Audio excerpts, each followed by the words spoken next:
1955年，正值解放军首次军衔评定前夕，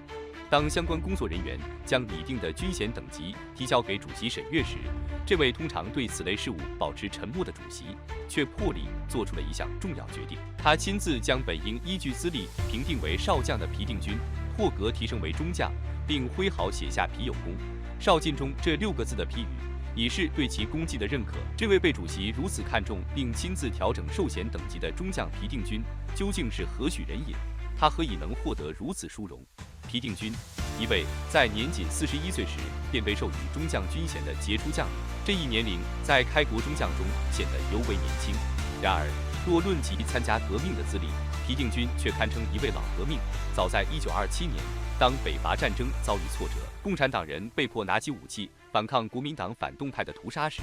年仅13岁的皮定均已投身于农民协会，与家乡的农民共同发动了农民运动。由于家庭背景的原因，皮定均与祖母相依为命，过着艰难的生活。他参加农民运动的初衷，就是为了推翻压迫穷苦农民的重重大山，让自己和祖母能够过上更好的日子。然而，在农民协会中，皮定均逐渐接触并接受了共产主义思想，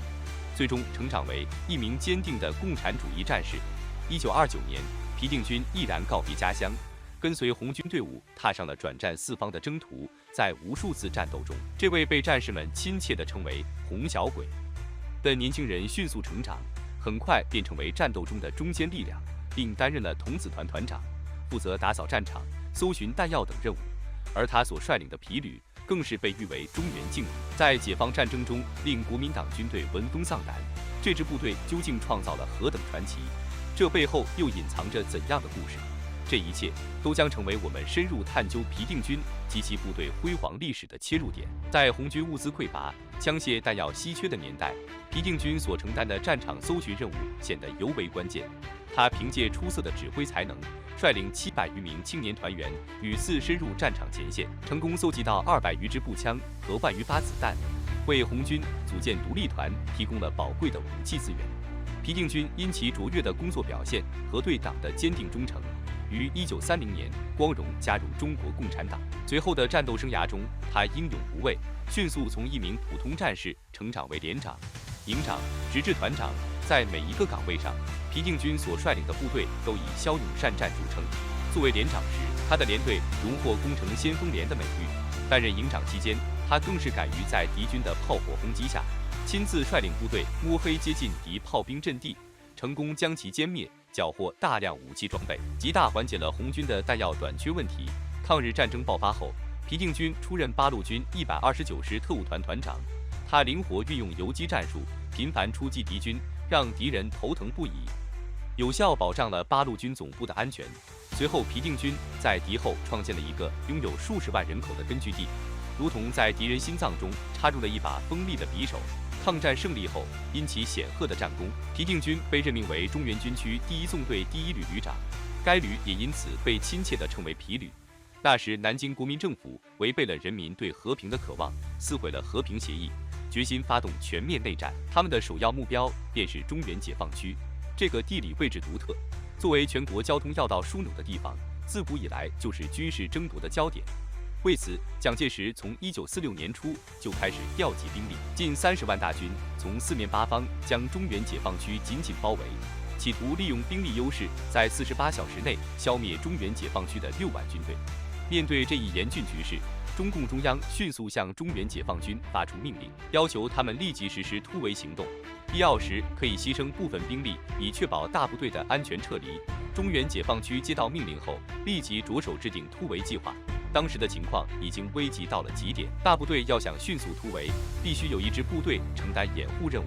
以牺牲自己为代价，为大部队争取突围时间。鉴于皮定均率领的皮旅以敢于打硬仗而著称，这一艰巨的任务自然而然地落在了皮定均的肩上。当时皮旅的总人数仅为7000多人，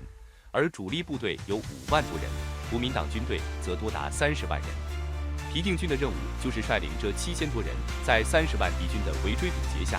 掩护5万多人的部队成功突围，并设法保全自己，逃出升天。这项任务的艰巨性不言而喻。当时大多数人，包括皮旅的将士们，都对自己能否完成这项任务感到缺乏信心。更不用说能否活着走出中原解放区了。军区司令员王树声甚至为皮定均等几位旅领导准备了便装，以备不时之需。尽管全体将士和上级领导都缺乏信心，但皮定均这位历经红军时期磨砺的青年将领却胸有成竹。他对国民党军队的作战方式了如指掌，深知如何应对。一个大胆而巧妙的计划迅速在他的脑海中成型。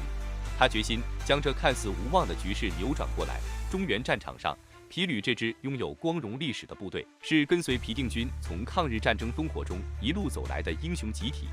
他们每个人都是坚定的共产主义战士。面对这项艰巨的任务，他们或许会感到恐惧和不安，但没有一个人选择退缩。他们是将以生命为代价，确保任务的圆满完成。为了迷惑国民党军队，皮定均巧妙布局，命令部队向东集结，摆出一副要与敌军决一死战的架势，成功地将敌人的注意力吸引到了东面，使敌人误以为中原解放区的军队将从东面突围。皮定均的这一策略果然奏效，国民党军队因无法准确判断中原解放区军队的动向，而不敢贸然集中兵力进行攻击，只能采取试探性的进攻，从而为主力部队向西突围减轻了压力。在执行掩护任务的同时，皮定均也在思考如何在确保主力部队安全的同时，也保全皮旅的力量。经过与旅领导的深入研讨，皮定均决定继续向东行进，以持续为主力部队吸引火力。然而，这一选择意味着他们将面临东面10几万敌军的围堵。面对如此庞大的敌军，皮旅该如何应对？经过将领们的热烈讨论，一个胆大包天的计划诞生了。他们决定在完成掩护任务后，突然掉头反击，给敌人来个措手不及，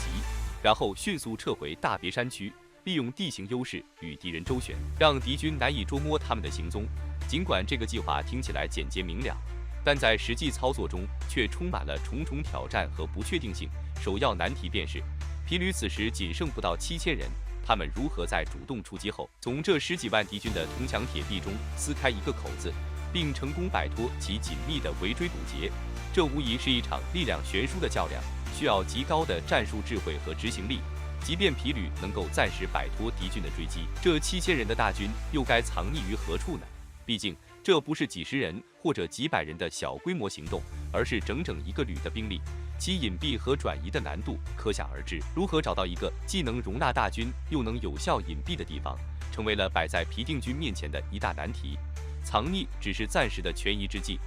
如何在合适的时机实施突围，打破长期的隐匿状态，避免陷入被动挨打的局面，也是皮定均和皮旅将士们亟待解决的问题。他们需要在隐匿和突围之间找到一个微妙的平衡点，既要保持足够的隐蔽性，又要在关键时刻能够迅速出击，打乱敌军的部署。面对这些困难和挑战，皮定均却展现出了非凡的勇气和决心。他凭借着自己对山川地形的超凡记忆力，对战场形势做出了精准的判断。在皮定均的指挥下，7000名皮旅战士在山梁上构筑了坚固的防御工事，成功抵御了敌军一轮又一轮的猛烈进攻。此时天气也仿佛在为皮旅助威，狂风骤起，暴雨如注，视线所及不过数米。皮定均敏锐地意识到，这是突围的最佳时机。他立即下令一团原地坚守，执行掩护任务，而其余部队则迅速转移阵地，向刘家冲进发。在暴雨的掩护下，皮旅战士们如同幽灵一般消失在了茫茫林海中，为接下来的战斗做好了充分的准备。经过一夜冒雨疾驰，皮旅终于在次日凌晨抵达了距离出发地40公里之外的刘家冲。这里有一片广袤无垠的黑松林，茂密的树林为疲惫不堪的部队提供了绝佳的隐蔽之处。在这片林海的掩护下，皮旅得以暂时休整，恢复体力。然而，国民党军队并未善罢甘休。次日清晨，他们察觉到中原解放区部队的异样行动，迅速调集兵力展开追击。但幸运的是，一夜的暴雨如注，将皮旅的行军痕迹冲刷得一干二净。国民党军队在茫茫林海中四处搜寻，却始终未能发现皮旅的踪迹。面对如此困境，国民党军队最终只能无奈地撤退。与此同时，皮旅收到了中央发来的简短电报，电报中仅有2个字：快走。这2个字如同号角一般，激发了皮旅将士们的斗志。他们明白自己已经圆满完成了掩护主力部队突围的任务，现在可以正式撤退了。在皮定均的带领下，皮旅再次踏上征途，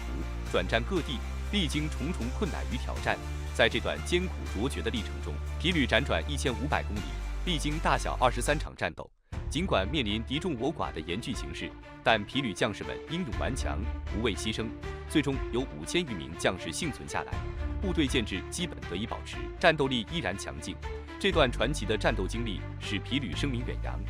他们不仅在国内赢得了广泛赞誉和尊敬，也在国际上树立了良好的形象。皮旅成为了一支威震中原的劲旅，为共和国的解放事业立下了赫赫战功。